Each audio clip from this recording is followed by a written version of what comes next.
What's going on, everybody? Thank you for tuning in to another episode of Something More Comfortable, the Black Velvet Experience. I am your host, the bow tie bully himself, Black Velvet. Now, first and foremost, my apologies. I know that it's been a minute. I've taken a long hiatus, but when you're raising a child, listen, sometimes things like recording podcasts just don't, make it to the top of the list of priorities. But I realize this is something that I enjoy and definitely something that I want to continue to do,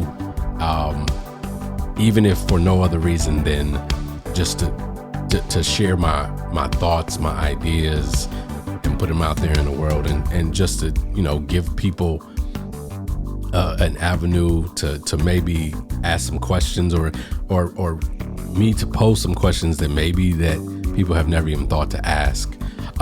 So first and foremost, this is the Thursday. My week has been extremely hectic. There are a lot of people out. There's 2 people at my job that are on vacation. One guy out with COVID. Man, there's just so much been going on this week. But if you're hearing this or you're watching this, it is a Saturday, and you, I pray, have made it through the week the same as me, and you are enjoying yourself. With that, I toast you. I don't know what y'all sipping on. I know I took a shower, I shaved my beard, shaved my head. I'm feeling fresh. I'm smelling fresh. I'm sipping on this is Lost. So this is a bourbon. Something I found just going into the ABC store here in Virginia, and I was like, oh man, let me just check this out and try this. And it is extremely smooth. And I want to preface this. I am a whiskey, bourbon, and scotch drinker. So for those people that don't necessarily drink that regularly, it may be a little bit harsher for you than for me. But this is definitely one of the smoother ones that I've ever had. Mind you, I do have another one in the bottle right here with the canner that is actually smoother than this, but I just wanted to try the Lost, so I'm gonna take me a sip, and then we're gonna get into it. So it's been a minute. What I want to talk about today, the topic for today, and getting right into it, is who are you listening to? Who are you listening to? Now, that question, it has a lot of different connotations to it, right? One of those connotations could be if you're listening to something, whether or not I can hear it or I cannot hear it. If I can hear it, it may just be like, oh man, yo, what you listening to? Like, who are you listening to? Who is that? Because I want to, get it on my phone. You know how we do. Oh man, I'm going to go to Apple, go to Spotify or whatever, and I'm going to get that music. Or maybe just seeing you vibing. You got your headphones on. I can't even hear what you're listening to, but because you are such a vibe, you are in such a groove, the way you moving, the whatever, or the look on your face, it makes me want to know, who are you listening to, right? So you have that. Then you have, maybe somebody's been lying on you. Maybe somebody's, and so you're asking yourself, or asking that person, who you out here listening to? You know what I'm saying? Like, what? Like, why would you be listening to this fool? You know what I'm saying? This person over here, speaking disparagingly on my name. Why would you be listening to them? What they telling you? Then it's also, it could be, oh man, like where did you get that information from? Like who you been listening to? Like where did you get this new information that I've known you for a while and you didn't have that information before. So who are you listening to? Right now, Why did I choose that? I chose that because my wife this morning, early in the morning, like 5:30, I don't even know why she was awake. But she texted me as I was on my way to work, and she sent me a video of, I believe the gentleman's name is Andre O'Neal. Please don't. I'm gonna make sure I'm gonna put his name and his link or whatever at the bottom. So I'm pretty sure it's Andre O'Neal, and he is having a conversation with Tony Gaskins Jr. Right now, what they're talking about in the title of it is definitely, I don't want to call it clickbaitish, but it's definitely one of those titles that makes you want to click on it. And obviously, because clickbait is when you're it's a misleading title. The title is basically said that women were live miserable lives. And it was more in the sense of, like, as far as talking about relationships, this is what this conversation was about. And so I'm listening to this, and because my wife sent it to me, and like I said, she said it was interesting. And so I was like, okay. And then we kind of had a little, back and forth before I got to work about just the topic and the thoughts and this whole man woman thing, like relationships and the back and forth and our issues that we have, not me and her necessarily, but just in general. Like, we're talking in general, men versus women. And honestly, I feel like we are inundated with so much men versus women as opposed to men and women. Because when you take the verses out of there and you just have the and women, we can start to realize that we kind of a lot of times have a lot of the same issues. They may manifest themselves in different ways, but a lot of us, we have the same issues, trust issues, trauma from the past, things like that. And that's what me and my wife were talking about. And so after I stopped talking with her, I started listening to because no texting and driving.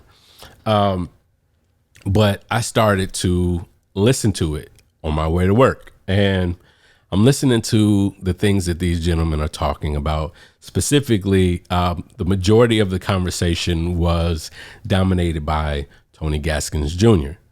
Now, mind you, this gentleman is a married man, and he has been married for quite a while. I want to say 15 years. And I commend that. I applaud that. Marriage is not easy. It is not just something, it's not for the faint of heart. It is definitely not for those that are not truly committed and willing to put in the work. It is one of those things that requires work every single day. And you're never perfect, and it's never perfect, but you can always be improving. So what he was saying, and he was the one that made the statement that, women's lives are miserable. And it was talking about all the things that women have to deal with. And I started thinking to myself, and you have to realize is that my wife sent me this. And so I'm sitting here and I'm listening to it, and I'm picking, okay.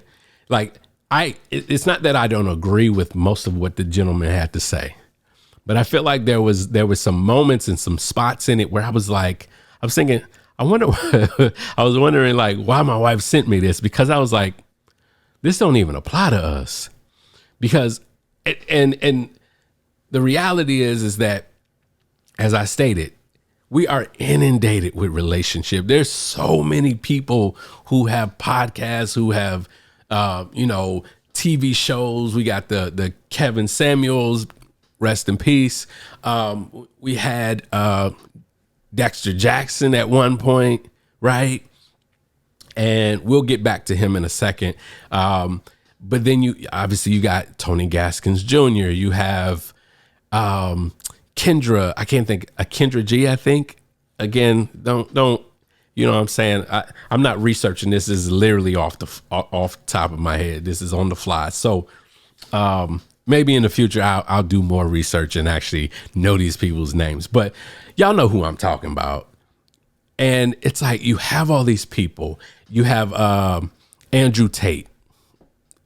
He seems to be the man of the hour right now.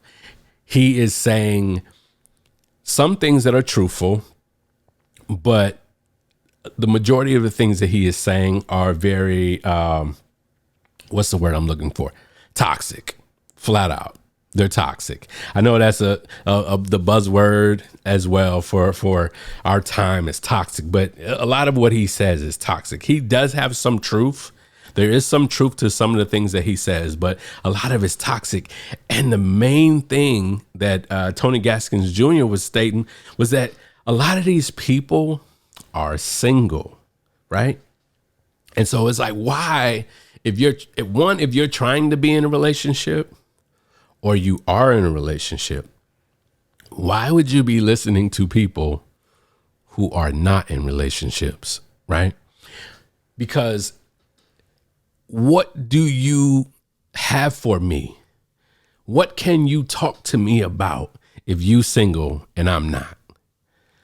How can you help me? Now, obviously, yes, you can get advice from anywhere, but that's the question. Who are you listening to? And so you have all these different people saying all this stuff. And I've had to stop myself and think to myself, like, this does not apply to me. Why am I listening to him? Why am I listening to her? This stuff does not apply to me. I am not a single man. I have not been single in quite a while. It's, I think 3 years. Yeah, 3 years. Yeah, I've been married for 1, but I've been with her for 3 years. Yeah, so it's like, really, and I've known her, I think 4 or 5. Man, time be moving. Just know time be moving. But it's funny because it's like I'm married. I'm not a single guy. And a lot of what Andre O'Neal and Tony Gaskins was talking about was single life, was single situations. And like I said, he had a lot of good points in the fact that, listen, if you intend on getting married and being in a healthy relationship and preparing yourself, because men need to prepare themselves just as much as women. Matter of fact, probably more, because we have to catch up, because a lot of times women have been, society as a whole has kind of pushed it to where women focus. Their movies are about relationships. Their books are about relationships. TV shows got relationships, and there's relationships just, left and right. Whereas men, our only main focus that we are pushed to focus on, to think about, is how much money I got, how much money I don't got, and how do I get more? And so, like I said, really, really dope discussion, really, really dope. But like I said, it made me start thinking, how does this video, because like he was saying, he was using statistics, and it's like, we're not these statistics, me and my wife. And so I was wondering, it's like, and again, I was wondering, like, okay, maybe it's just her watching, but it's like at 5:30 in the morning, like, why were you even watching this that you needed to send it to me? But I started thinking, is like, how does this apply to us? It was saying like the average black man makes $42,000 a year and they're a 9-to-5er, right? And it was talking about the fact, again, like he was saying about, men who make, a lot of money, make 6 figures, generally don't have the time, and all they think about is making money. They don't know how to be emotionally available. They don't know how to be, to show their emotions, to be vulnerable, all those things. And I'm thinking to myself, again, where does this apply to us? It's like, I'm not the average man. He was talking about black men, but the average man, period, I know doesn't make six figures. I am blessed. I am infinitely blessed that I make over six figures, and I work a regular 9-to-5 job. And I realize, like, I could make more money, but then I also think, how much do I lose? How much time do I lose with my family to make more money, right? Because then I lose the thing that is most valuable to me, and that's the time with my daughter. That's the time with my wife. That is me being helpful to my wife. And this is why I was saying, like, why is this video? Why did she send this to me? Because it's like, wait a minute, financially, we're not those people, right? I don't focus so hard on my money that I'm not here, and I'm not focused on being here and getting here as quickly as I can. First of all, I live in the DMV. Traffic is trash here. Sometimes it takes me like an hour 15, hour 20, to get home. But I am focused on getting out of the office as quickly as possible. I ain't giving you no more than 8. Every now and again, I might give you more than 8 because, but I've already talked to my wife before I even, really got into the job, and let her know, like, hey, on these days, like once a month, I might have to be here till like 5. But other than that, I ain't gonna be giving y'all a second longer than 8. Once I hit that 8, I'm hitting the door. I'm getting on the road because I want to be with my family, right? And so again, I'm thinking to myself, like, why did she send me this video, right? And again, it could just be she just was up and she was watching it, and then she was like, oh man, this is interesting. Maybe I should share with my husband, see what he thinks, yada, yada, yada. But then like I said, I was like, and that's what made me think to make this episode. It was to say to myself, who are you listening to? Because we spend so much time and so much energy listening to a bunch of other people, right? But then I started asking myself, how much do we listen to the people that we're actually involved with, the relationships that we are actually in? I find that a lot of times people are quicker to listen to some podcast or some person that is like popular and famous, and we listen to them and we hear what they have to say. And then we bring that to our significant other, and we want to have a discussion about that. But the conversations that really need to happen, the conversations that have happened, how often are we actually listening to the person that we need to be listening to? Like, perfect example, financial stuff. Hey, we should sit down and have a financial conversation. Ask yourself, do you duck those conversations? Do you find some way to skate out of it? You know what I'm saying? Do you change the subject? It's like, and then again, the conversations that you have had, did you really listen to what the person was saying? Did you really hear them, or were you just waiting to respond? You just had well, what about? And listen, I ain't gonna lie to y'all, I'm guilty of that too. I'm guilty of the, well, what about what you did? But But it's like, I'm learning to wait a minute. My wife is talking to me. My wife is telling me something that she needs. She's telling me what she needs to feel wanted, to feel respected, to feel heard. Am I listening to her?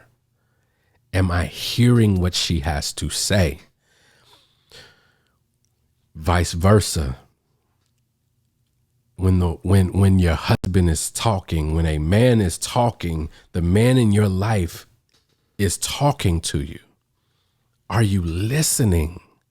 Are you hearing him? Are you allowing him the space to be vulnerable with you? To know that you will not weaponize his emotions or his concerns or his fears or something that he told you about from the past. Are we giving the people in our lives our ear? And are we actually hearing them, what they have to say, and trying our best to apply it? Like, really, really think about that. Are you listening, or are you just ready to, oh, well, no, because, listen, like I said, I'm guilty of it. I work on it because, like I said, I love my wife. I love my family. I realize how much I sacrifice, but I also understand and try to understand even more how much my wife sacrifices. COVID was not easy.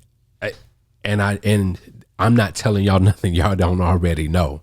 I'm just telling you that specifically for our situation, not for some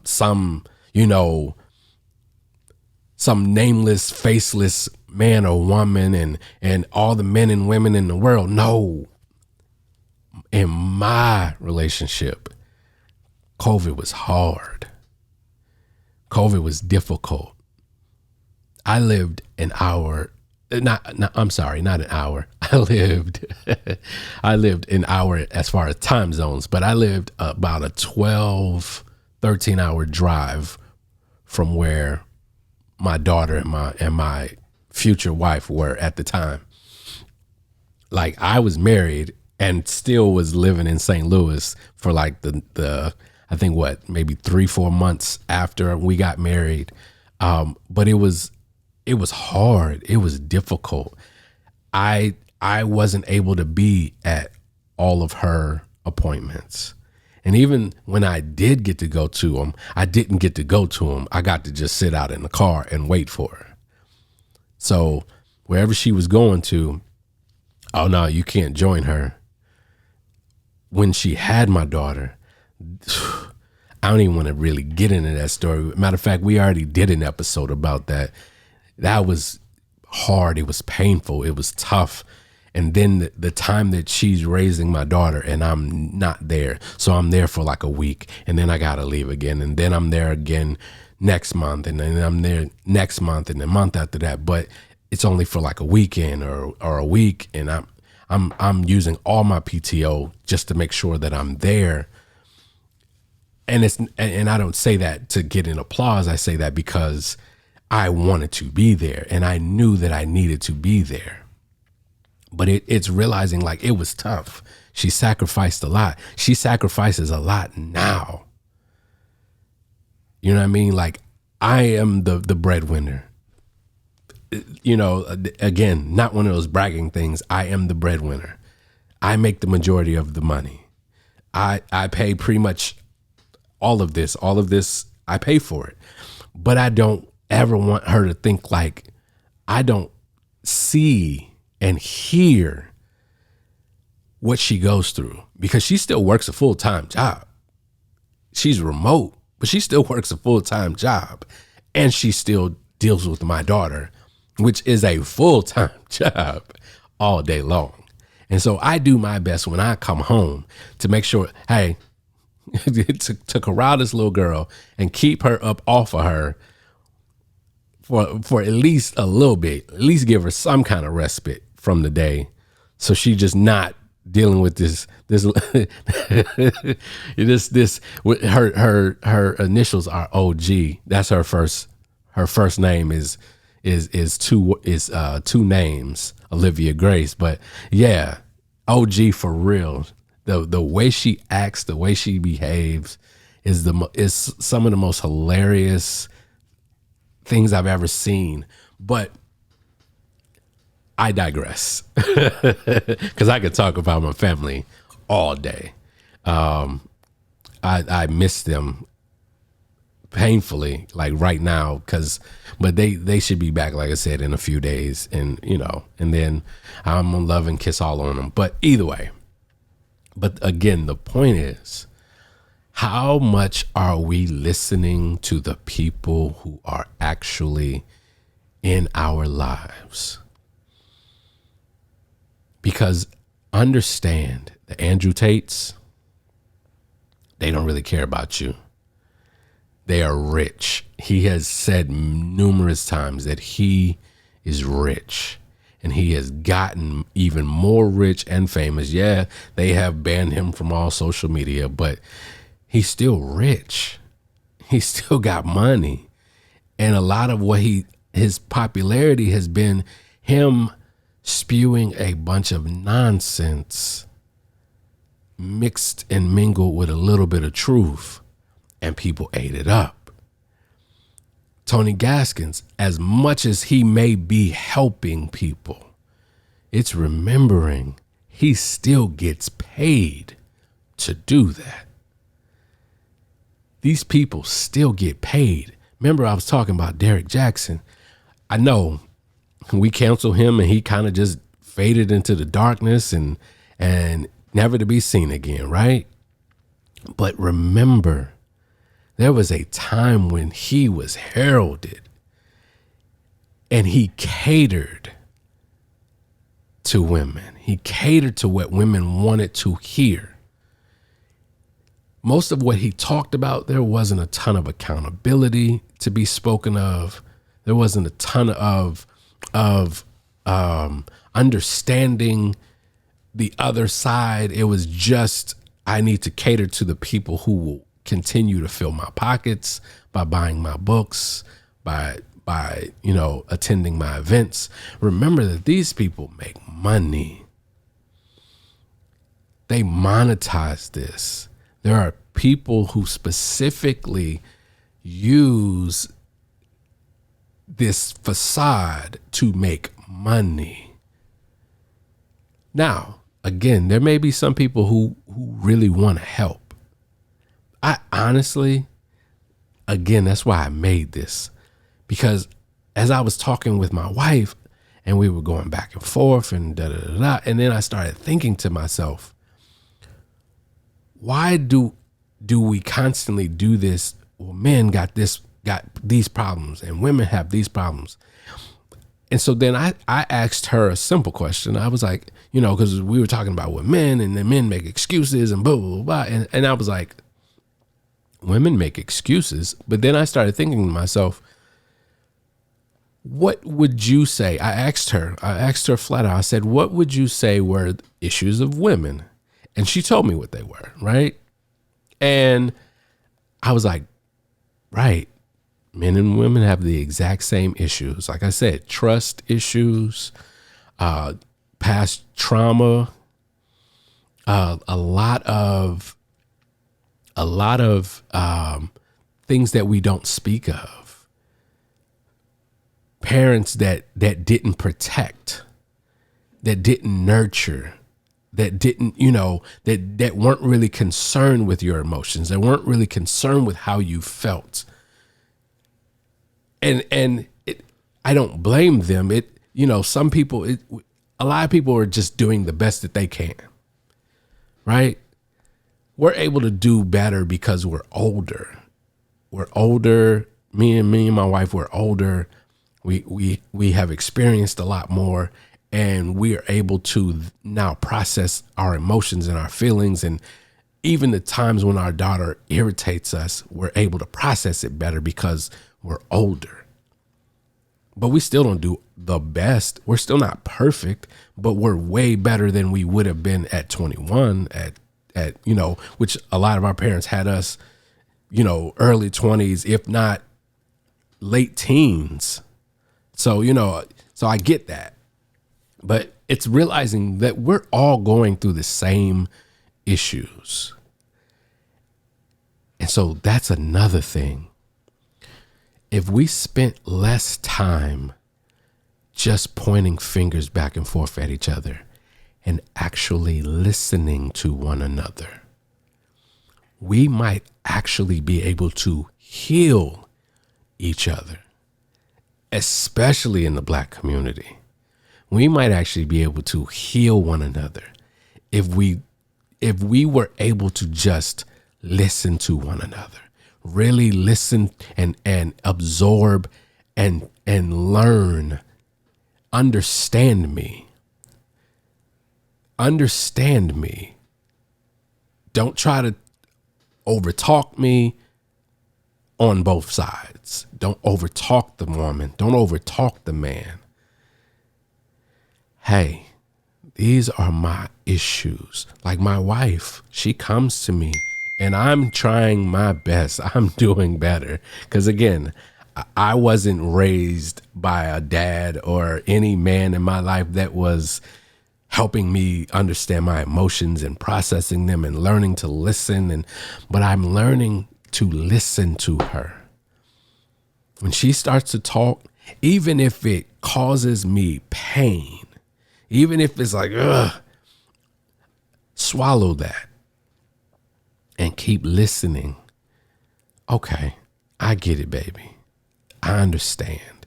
Because if I love her like I say I do, if you love them like you say you do, you would never listen more to somebody outside your relationship than you do to the person inside of it.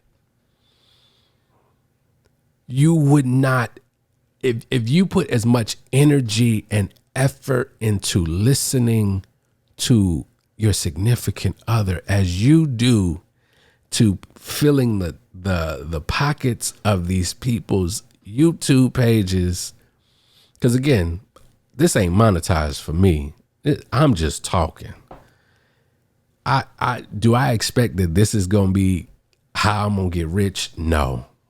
Not at all. But at the end of the day, even if I got rich off of this, I still would say the same thing to you. You should never be listening to me more than you are listening to the person that you call your significant other. If you really want them, if you truly want, and that's the other thing. If you're not in a relationship, if you ever intend to be in one, you have to be able to work in your singleness at listening, at hearing people, because most of us are in pain. Most of us are struggling. Even if we aren't, visibly like, most of us ain't drug addicts or alcoholics or any of that stuff, but we're in pain. And we want to be able to share that.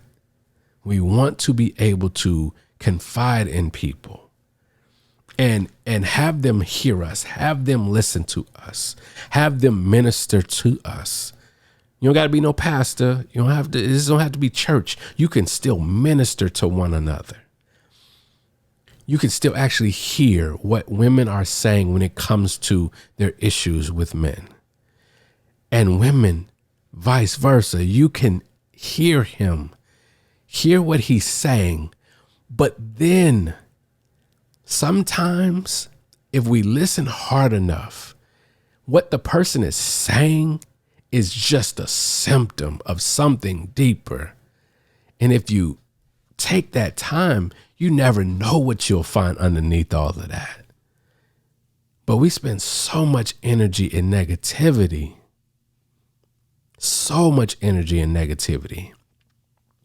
and in not listening to one another. So I said all I'm going to say. I pray that this helps you, as always, because that's what this is for. It's, like I said, something more comfortable, because that's what we're all looking for. No matter what it is that you're trying to go do, If you want a bigger house or a smaller house or just a house to call your own, it's just to say, it's to make you more comfortable. The same way that I'm working to fix my credit, to get us together, to get our financial situation squared away so that we can go get a house, so we don't got to deal with all the rigmarole with the landlord, so that we can be more comfortable. So like I said, with all that being said, enjoy the rest of your weekend. Hey, if you wake up tomorrow, smile. No matter what you got to do, whether you working, whether you going to church, if you just go to breakfast, smile. Know that this may not be the best life, but it's yours. You may not have the best life in the world, but it's yours. Be thankful for it. Be grateful for it. My life ain't always perfect, but I'm learning that no matter what is happening in it, this is a good life. I look at my wife on a regular basis now, and I look at her and I think to myself, this is a good life. Yeah, we could have more money. Yeah, we could have a second kid. Yeah, we could be in our own house. Yeah, we could be rich and all this other stuff. But man, this is a good life. Huh? I get to go to work every day, provide for my family, and I get to come home to that family. I'm not married to my job. I don't live at my place of work. I'm not worried about nobody outside my household. Huh? I get to come home to them. This is a good life. Start looking at your life that way. Start looking at the things around you. Not all the things that ain't right, but all the things that are good. Huh? That are praiseworthy. Start thinking on those things. With that being said, I love you, and I'll see you in 2 weeks. Peace.